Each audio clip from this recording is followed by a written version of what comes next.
Mesdames et messieurs, bonjour et bienvenue à votre émission Débat 24+. Aujourd'hui, j'ai l'honneur de recevoir Monsieur John Benani. Il est le chargé de plaidoyer au sein de la dynamique des groupes de peuples autochtones, à qui j'ai dit merci et bonjour.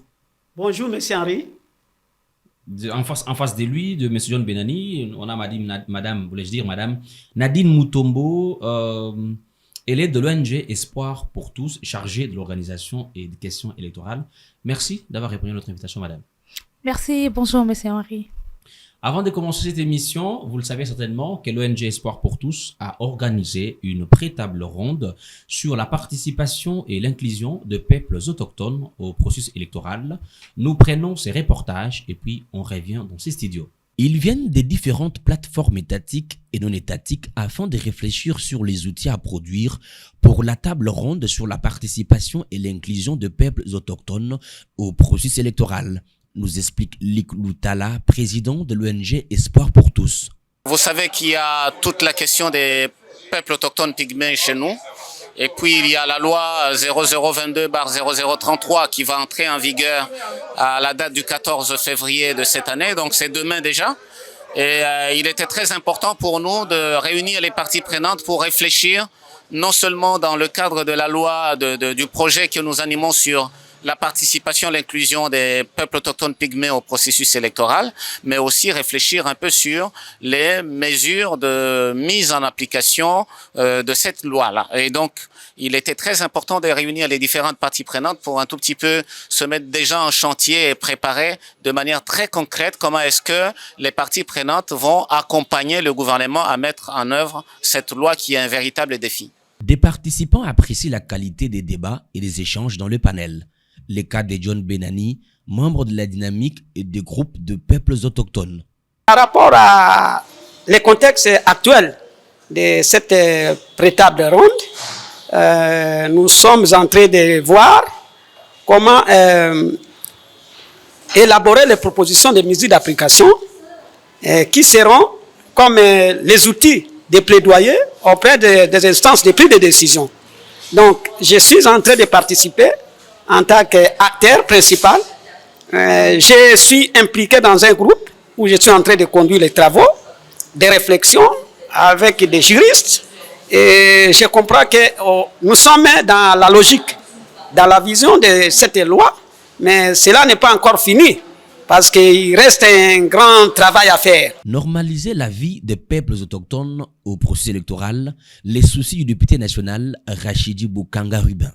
Il faut être réaliste, n'est-ce pas? Il faut être réaliste. C'est vrai qu'on doit y aller par palier, par étape. D'abord, il faut identifier ce que nous sommes en train de faire, qu'est-ce qu'il faut pour que la loi soit mise en vigueur. Ensuite, nous allons passer à l'étape de conscientisation des différents acteurs, ceux qui peuvent appuyer la mise en œuvre, parce que vous êtes sans ignorer qu'il faut des moyens également pour ne serait-ce que vulgariser la loi sur l'étendue nationale. Nous avons un pays qui est continental. Et nous allons compter surtout sur la bonne foi du gouvernement, son accompagnement, parce c'est le gouvernement, c'est une loi nationale, c'est le gouvernement qui doit la mettre en vigueur. Et donc, il y a tout un travail avec la société civile pour le plaidoyer, ainsi de suite. Bref, nous avons vraiment besoin de l'implication de tous les acteurs et ce n'est qu'avec cet accompagnement-là que nous pouvons espérer à l'amélioration des conditions des peuples autochtones pygmées. À la fin de cette pré-table ronde, sur base de la loi numéro 022/033 sur les droits des peuples autochtones pygmées, de messages de campagne et de sensibilisation ont été élaborés. Je reviens vers vous, Madame Nadine Mutombo. Qu'est-ce qui a motivé l'organisation de cette démarche, de cette pré-table ronde? Nous savons très bien que la RDC est déjà au 3e cycle électoral. Le cycle dit baptisé démocratique, mais les questions des peuples autochtones restent toujours demeurent un souci pour tous. Et c'est pourquoi l'ONG Espoir pour tous, à travers l'USAID qui a financé ces projets et le mécanisme CPS via IRI, l'Institut républicain international, nous avons mis en place ces projets pour la participation et l'inclusion de la population autochtone pygmée au processus électoral. Et nous avons mené plusieurs activités, en commençant par une réunion d'appropriation du projet, des objectifs avec les parties prenantes. Et cette activité qui a abouti à cette pré-table ronde pour une analyse de mesures d'application sur la loi 022/30 portant protection et promotion des droits des populations autochtones pygmées. Merci beaucoup, Madame Nadine. Et vous, Monsieur John Benani, vous êtes, comme je le disais, membre de la dynamique des groupes de peuples autochtones. Et qu'est-ce que ça vous fait d'être acteur, d'être au cœur de cette organisation? Merci, M. Henri, pour la question. Avant de commencer, je voudrais d'abord remercier l'ONG Espoir pour tous, qui a porté une attention particulière à la situation, aux défis majeurs que rencontre notre communauté en RDC sur la participation. Donc, en rapport avec ta question, en TAC,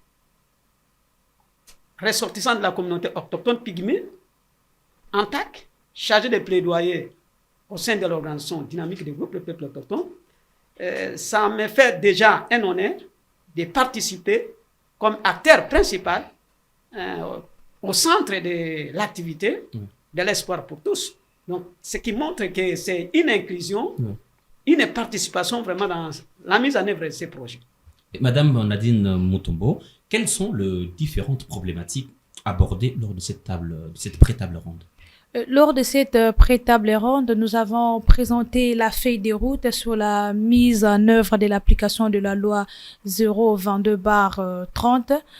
Et nous avons aussi examiné cette feuille de route pour élaborer un plan d'action qui sera comme un outil qui va accompagner le gouvernement dans l'entrée en vigueur de cette loi qui va entrer en vigueur ce 14 février.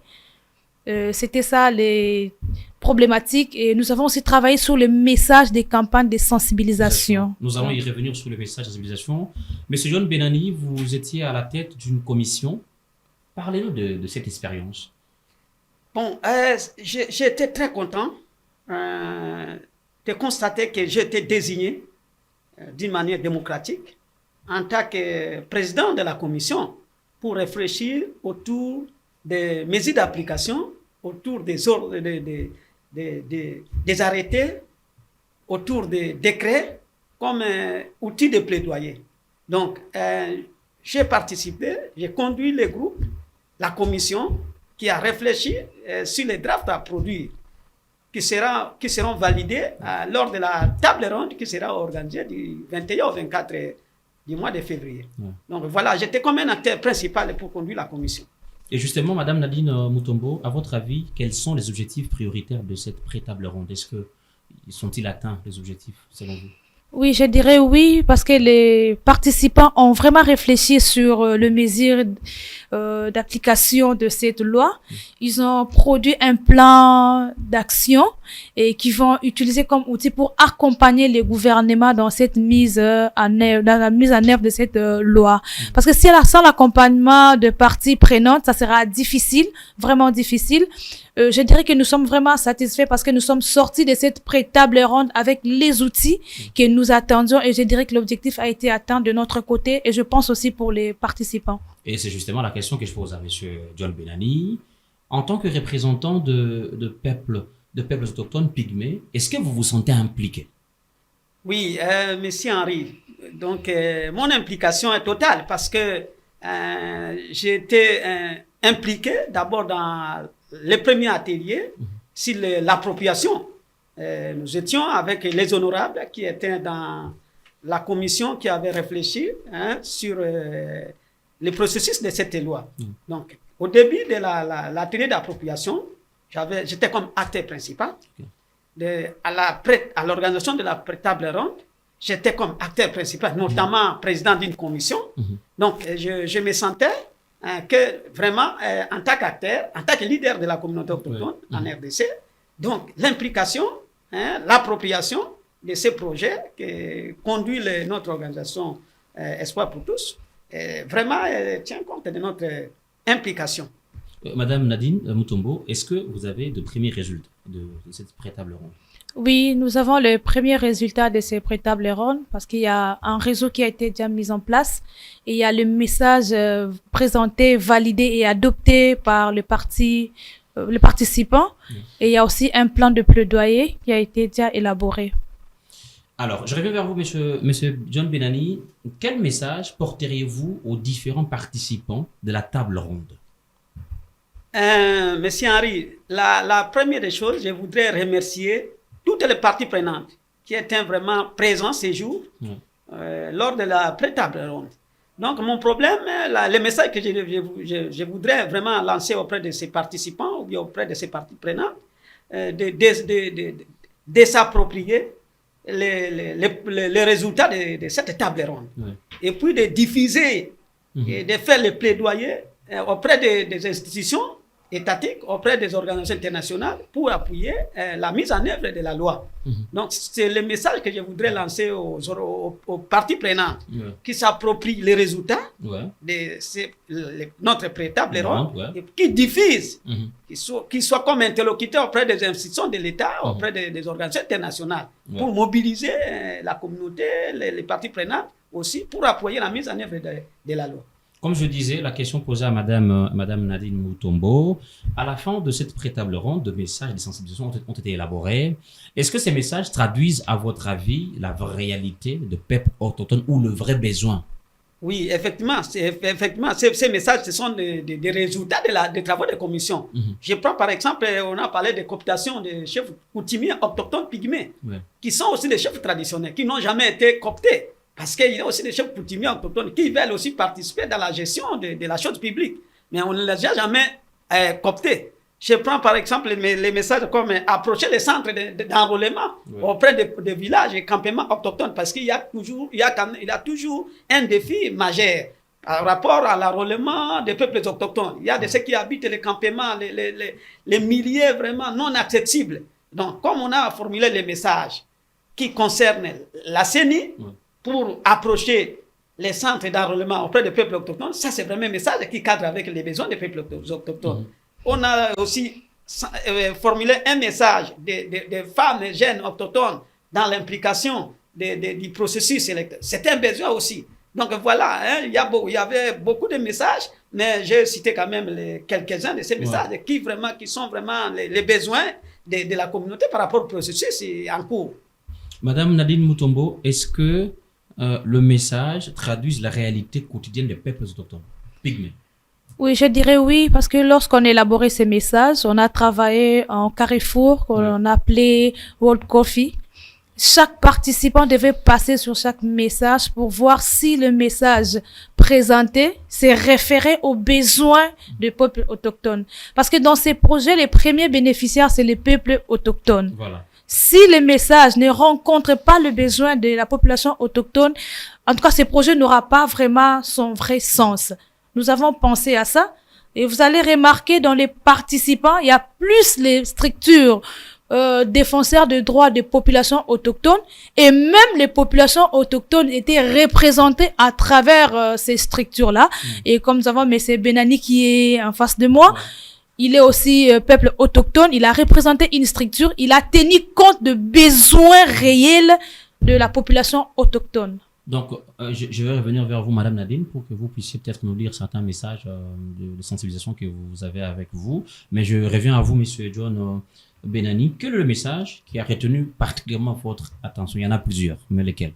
Le message qui a retenu particulièrement mon attention en tant que peuple autochtone, c'est le message d'approcher les centres d'enrôlement auprès des peuples autochtones. Parce que ce sont des gens qui sont vraiment victimes de discrimination, ils sont frustrés d'approcher les communautés dominantes. Aujourd'hui, si on approche les centres d'enrôlement auprès de nos communautés, auprès de notre population, ils seront motivés de s'enrôler, de prendre leur carte d'électeur en tant que citoyen congolais. Parce qu'avec des cartes d'électeur, c'est une carte d'identité.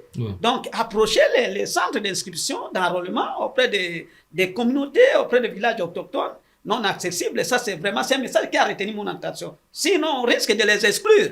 On risque dans le processus, on risque de les exclure. Donc voilà, le message est vraiment très important pour moi, pour que la communauté soit impliquée dans le processus. Il doit y avoir d'abord leur carte d'identité. La carte de l'électeur, c'est carte d'identité. Ouais. Mesdames et messieurs, vous suivez Débat 24+. Aujourd'hui, j'ai l'honneur de recevoir Monsieur John Benani. Il est chargé de plaidoyer au sein de la dynamique des groupes de peuples autochtones, mais aussi Madame Nadine Mutombo. Elle est de l'ONG Espoir pour tous, chargée de l'organisation et questions électorales. Alors, on va passer à un jeu. J'appelle ça jeu parce que Madame Nadine va nous lire l'un de messages. On va prendre 5 messages. Elle va nous lire l'un de messages et Monsieur Benani, John, va faire un commentaire par rapport à ce message. Madame. Le premier message, je dirais tous pour la participation inclusive des peuples autochtones au processus électoral. Femmes, pygmées, ta voix compte. Femmes et jeunes pygmées, soyez candidats, électeurs, témoins, éducateurs. Là, ça fait beaucoup de messages déjà. Un seul, et je voudrais que M. Benani fasse un commentaire. Vous donnez un premier message, M. Benani fait un commentaire. Voilà. Prenez le premier. Le premier message, je dirais tous pour la mise en application de la loi 022/030. Un commentaire, M. Benani. Mais Henri, ça c'est le gouvernement congolais s'est doté d'un instrument juridique qui fait la protection et la promotion des droits des peuples autochtones. Tous, après le 14 février, la loi sera mise en application. Donc tous doivent être impliqués pour la mise en œuvre de cette loi. Donc voilà. Très bien dit. Madame, je reviens à vous, Madame Nadine Mutombo. Le deuxième message. Participation inclusive des populations autochtones au processus électoral. Allez, vous avez la parole, Monsieur John Benani. Participation et inclusion des peuples autochtones au processus électoral. Ce message est très très important parce que depuis ma naissance au Congo, les pygmées, nous étions toujours exclus de tous les processus.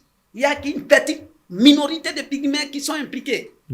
Donc, voilà maintenant, les messages là, on est en train de sensibiliser la communauté internationale, la communauté nationale, de puisse impliquer les peuples autochtones pour leur participation, leur inclusivité dans les processus.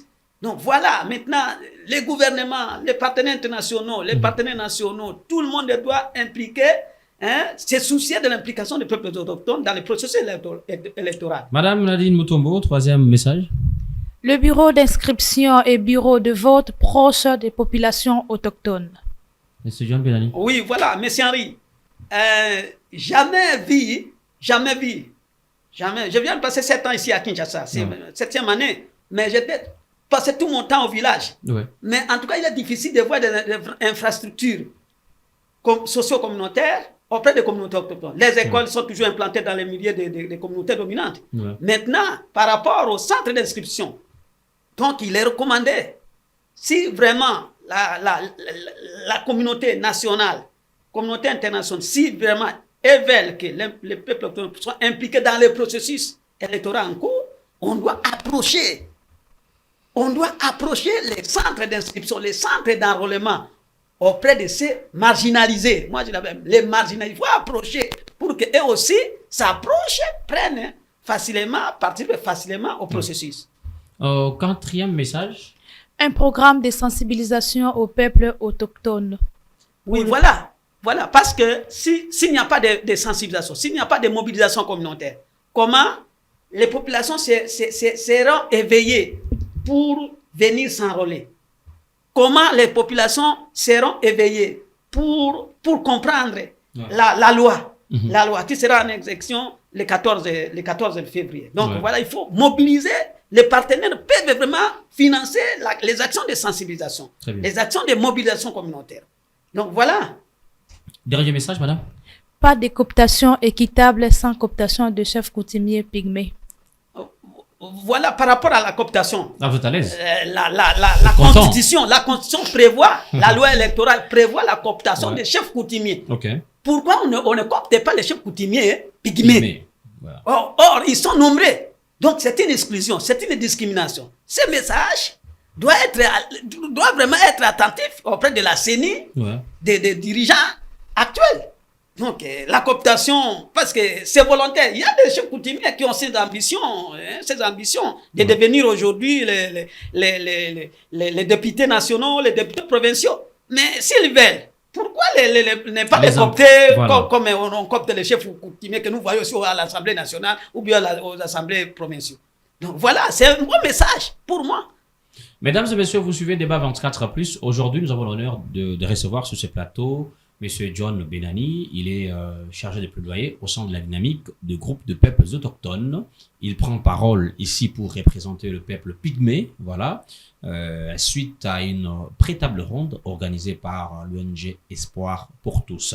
Juste à ma gauche, Madame Nadine Mutombo, elle est de l'ONG Espoir pour tous, chargée de l'organisation et questions électorale. Et la pré-table ronde a porté sur la participation et l'inclusion de peuples autochtones au processus électoral. Et déjà, nous tendons petitement à la fin de cette émission. Je reviens auprès de vous, Madame Nadine Mutombo. La table ronde, proprement dite, parce qu'on était dans la pré-table ronde. La table ronde intervient quand et quel est votre mot de la fin?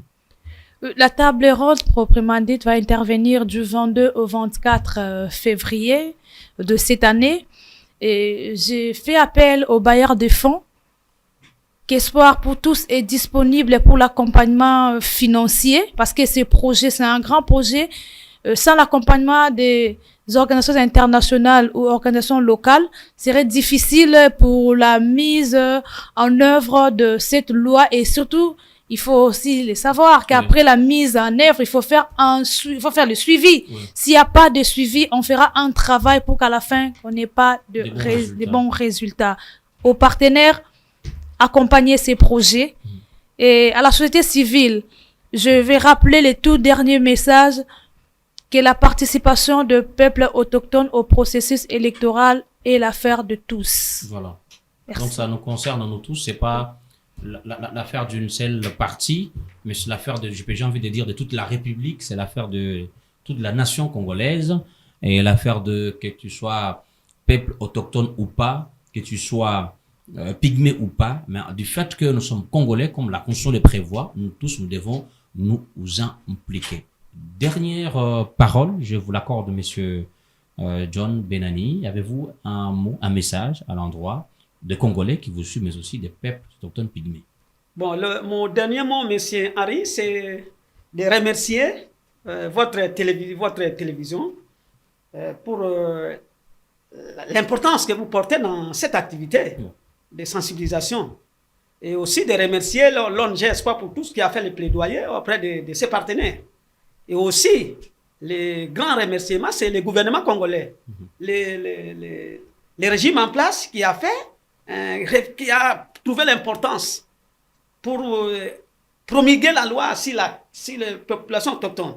J'interpelle le gouvernement pour appuyer la mise en application de cette loi. Monsieur Henri, ça c'est un problème. Oui. On peut avoir une loi, mais la loi peut être là dans le tiroir, mais il n'y a pas de mesure d'application. Donc j'interpelle le gouvernement pour vraiment la mise en application de cette loi. Et puis les partenaires internationaux, les partenaires au développement du gouvernement congolais, de pouvoir appuyer la mise en œuvre de cette loi.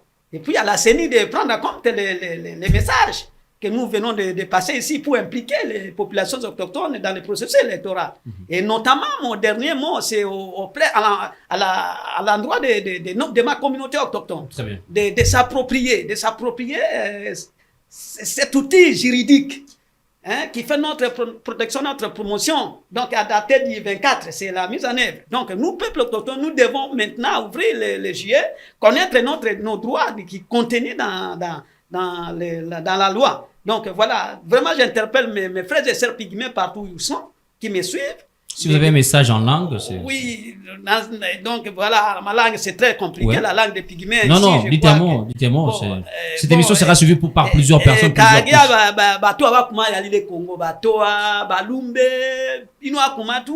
Donc à partir de le 14, le Kisanda est né déjà, Bobeko qui a le gouvernement Tokaya, Bokabangalo yelama mise en application. Il va amele to déclarer wa droit qui veut pas moto de déclarer wa droit qui. Donc voilà to yedi pour le baïho déjà le 14 février boko ki hoko anga déjà ba député ba pona obeko iko ba sénateur gouvernement donc il a bayo. Merci, c'est la fin de votre émission. Je dis merci à mes invités et je vous fixe un rendez-vous très prochainement. Merci. Merci.